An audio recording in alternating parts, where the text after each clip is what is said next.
Puspusa na rin ang pagkilos ng mga lokal na pamahalaan sa Albay para tumugon sa mga lugar na apektado ng ashfall. Marami po sa mga residente ang naapektuhan ang kabuhayan dahil sa makapal na abo.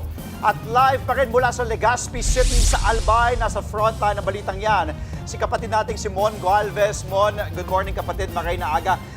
Kapong ka pa namin nakakausap no? Gaano kapal yung abo dyan?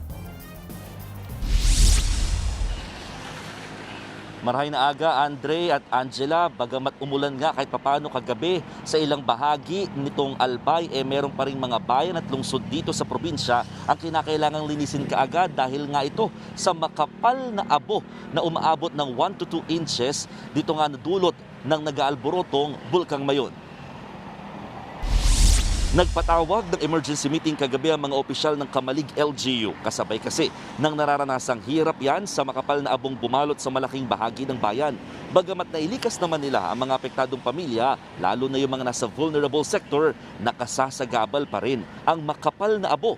Dahil dito, pinag-aaralan na nila ang pagpapatupad ng Cash for Work at Food for Work programs. Sa ganitong paraan, malilinis daw kaagad ang kanilang lugar habang natutulungan pa rin ang mga apektadong residente.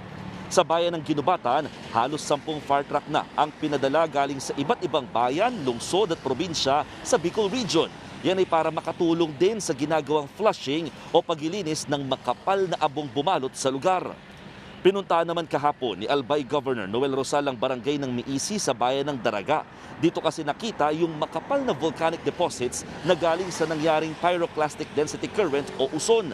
Dulot yan ng rockfall activities at pagtipak ng bahagi ng lava flow sa Bulkang Mayon. Mahigit 100 metro raw ang lalim nito pero natabunan na ng mga natuyong buhangin at lupa. Pangamba ng provincial government, malapit na ito sa extended danger zone sa lugar.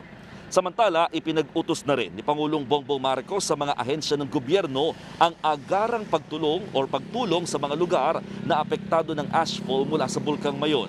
Nagsasagawa na raw ng DPWH ng clearing operation sa mga kalsadang nabalot ng abo. Ang Department of Health mamimigay ng N95 mask at nagpapadala na ng mga mobile clinic sa Albay.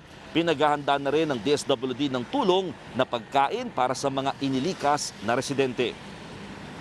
Andre, Angela, ang pinaka-ina-assess din talaga ngayon ng pamahalaan dito ay yung pagdating naman sa mga naapektuhan sa sektor ng agrikultura. Bukod kasi sa mga nasirang pananim na aanihin na sana, marami ring report na mga namatay na hayop at may mga nawawala pa dulot ng matinding ashfall nitong weekend. Andre, Angela. Maraming salamat, Mon Gualvez.